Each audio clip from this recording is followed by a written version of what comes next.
Now, children, here effect of force is that force.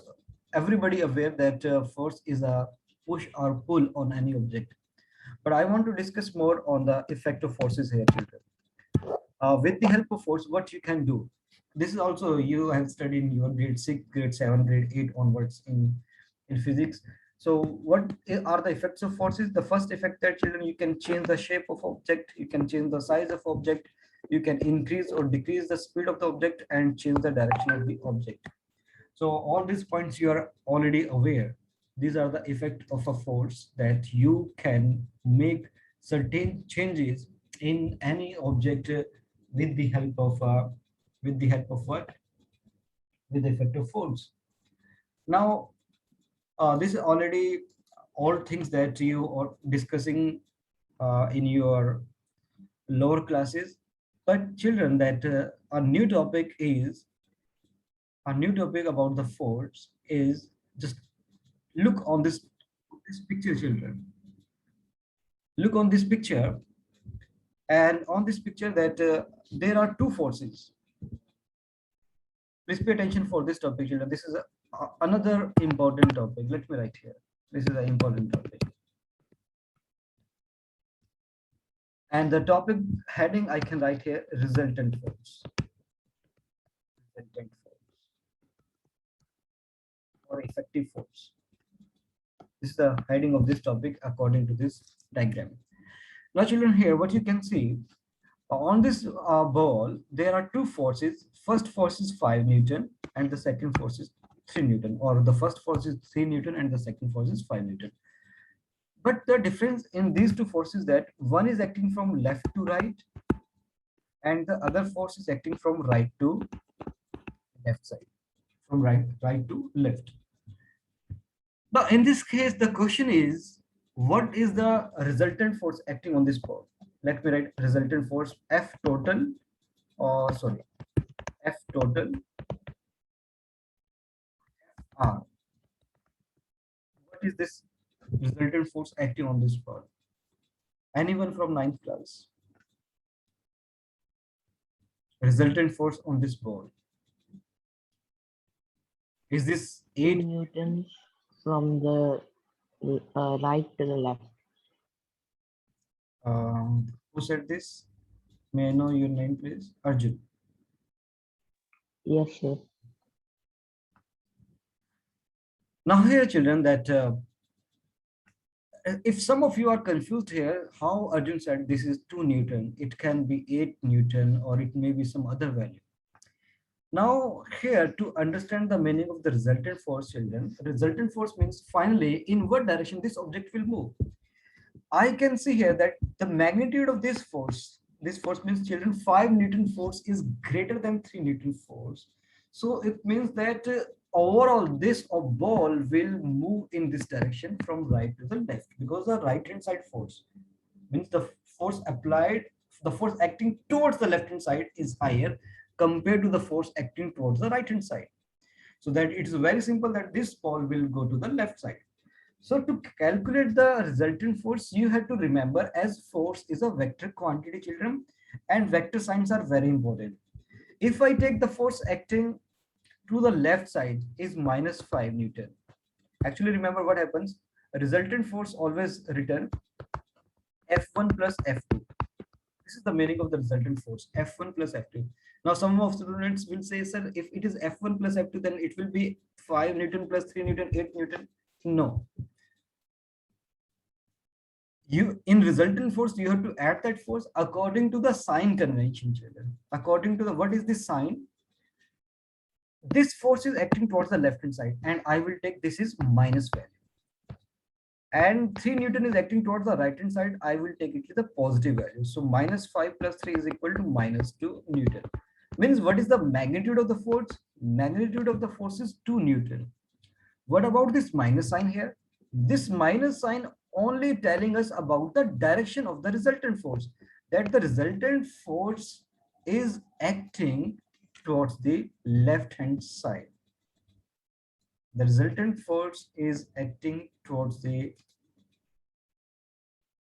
left hand side. So I can write here resultant force will be towards the left hand side. So that is the meaning of this minus 2 Newton. Let me take another kind of situation, children. Another kind of situation. And this one is, they have not mentioned here, another diagram. So let me draw here. That again, we have a ball or object. And if I draw, this is my first force F1, and this is the second force F2. You can take a numerical value. Suppose if F1 is equal to 10 Newton, F2 is equal to 5 Newton. Remember that the length of the arrow also are very important, children. F1 is greater than F2, so that's why the length of F1 I have shown here greater than the length of F2. So randomly you cannot put. If someone says that F2 is 15 Newton, but if F2 is 15 Newton, but you are showing with a small arrow, so then accordingly you have to increase F2 will be here. So please remember.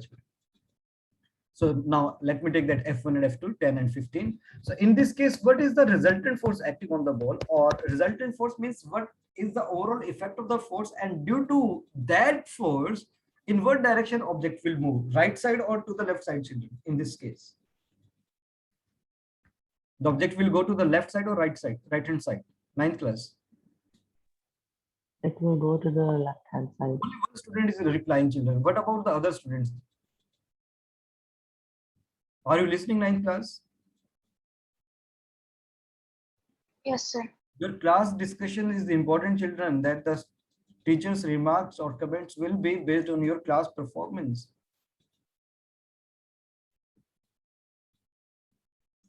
So listen carefully and reply here. Even you have some problem in speaking, then you can type your answer.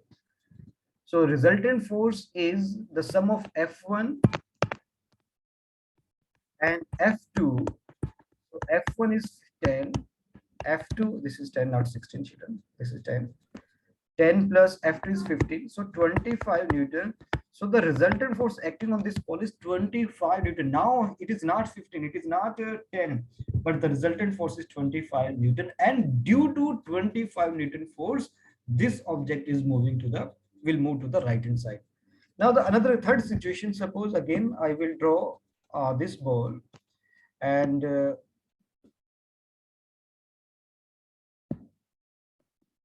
suppose this is 10 Newton. Already discussed actually that this is 5 Newton. Now children, in what direction this ball will move? And what is the resultant force? Kevin.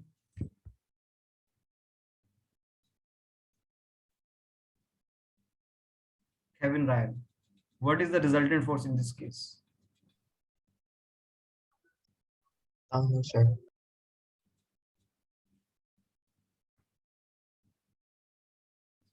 Can you turn on your camera, Kevin?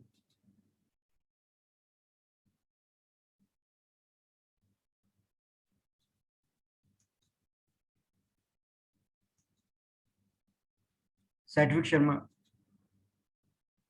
What is FR? We'll go left to right. Left to right. And may I know the magnitude of the force, resultant force? How much is that force?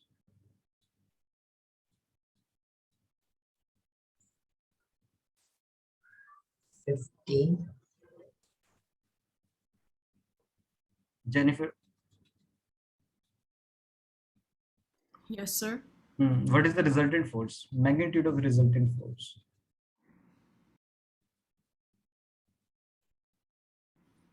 Is it 5? This will be 5. Now, Satvik, you said 15. How it is 15? 15 is here when both the arrows are in the same direction. Then you have to add them. The equation is F1 plus F2.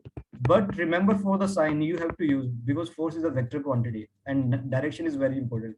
What is F1? If I take this is F1 here, this is F2 here, F1 is 10 here, and the direction of F2 is opposite to the F1. So I have to take it minus.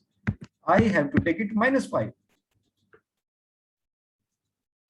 So I will write here plus with minus sign, minus 5. Then this is equal to 5 Newton. And this value is coming positive. Resultant force is positive. So it means that object will move in the direction of higher force. And higher force is acting from left side to the right hand side. So you have to take children sign by yourself. It will be positive or it will be negative. To the left side, you have to take a negative value. To the right hand side, you have to take it positive value. So I'm not going to discuss more about on this topic, children. This part we will also discuss at the end of this chapter. There is one more topic about vectors. Air resistance, we already discussed that air also exerts a force, and balanced, unbalanced forces, you are already clear that what is a balanced force. When the upward force, downward force becomes equal, that is called the balanced force. And unbalanced force, if one force is higher compared with the other force, that is called the unbalanced force. And now the last topic that students I want to discuss, how much time I have, still 4 minutes, and this is the force, mass and acceleration. This is topic number 2.06, I think, in your book. Let me check. Force imbalance is the 2.06, and 2.07, that is the force, mass and acceleration.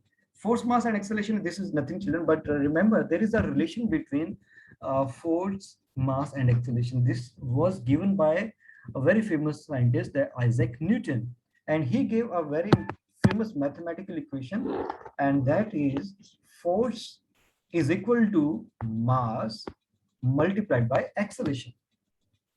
Force is equal to mass multiplied by acceleration. So here F is equal to m into a, where F is force, m is the mass on which that we are applying a force, and a is the acceleration produced in the object in which we are applying a force. So from this, this is actually called the Newton's second law. Newton's second law. So someone will say, sir, what is Newton's first law? Newton's second law. Newton's first law is that object, if it is at rest position, it will remain at rest, and if it is in motion, it will keep moving. And in the situation of if there is no external force acting on the object. So object remains as stationary unless and until there is some force act on the object. And he said the other part of the first law, that if object is in motion, it keep moving and moving. Suppose children that you have seen, everybody have experienced about riding a cycle. And if you have experienced of this riding a cycle, and if you stop paddling, then you know what happens after traveling a certain distance, that cycle stops. And Newton explained this point. Newton explained this point, why cycle stop after paddling, or even if you turn off the engine of a moving car, then car will travel a certain distance, then it stop down. Why? Because there are certain invisible forces. Invisible forces means air resistance are there, force of friction is there. So force of friction, force of gravity, air resistance, all these factors make that cycle stop down. That the moving car, after its engine get off, it stop. That's the Newton first law. The second law is, children, F is equal to mass multiplied by acceleration. And Newton explained that if I have a small mass and if I have a larger mass body, I need more force to accelerate. To accelerate for what? When the object mass is high. So in these two situations, children, just consider, if you want to accelerate a cycle and a truck, in which case you need to more force to make both the object into motions. In a case of cycle or in a truck, children? Truck. In a case of a truck means that a heavy, massive object. So you have to apply a large force in case when mass is higher. To produce higher acceleration or to make object accelerate, Newton explained that that force depends on mass. Smaller the mass, you need small force to make the object to accelerate or even to slow down it. For example, you are standing on a highway, on a straight road, and you see the two person that your two friends are coming. One is coming on a cycle, and other is one is coming on a bike, motorbike. So in which case you easily can stop the motion, cyclist or a motorbike?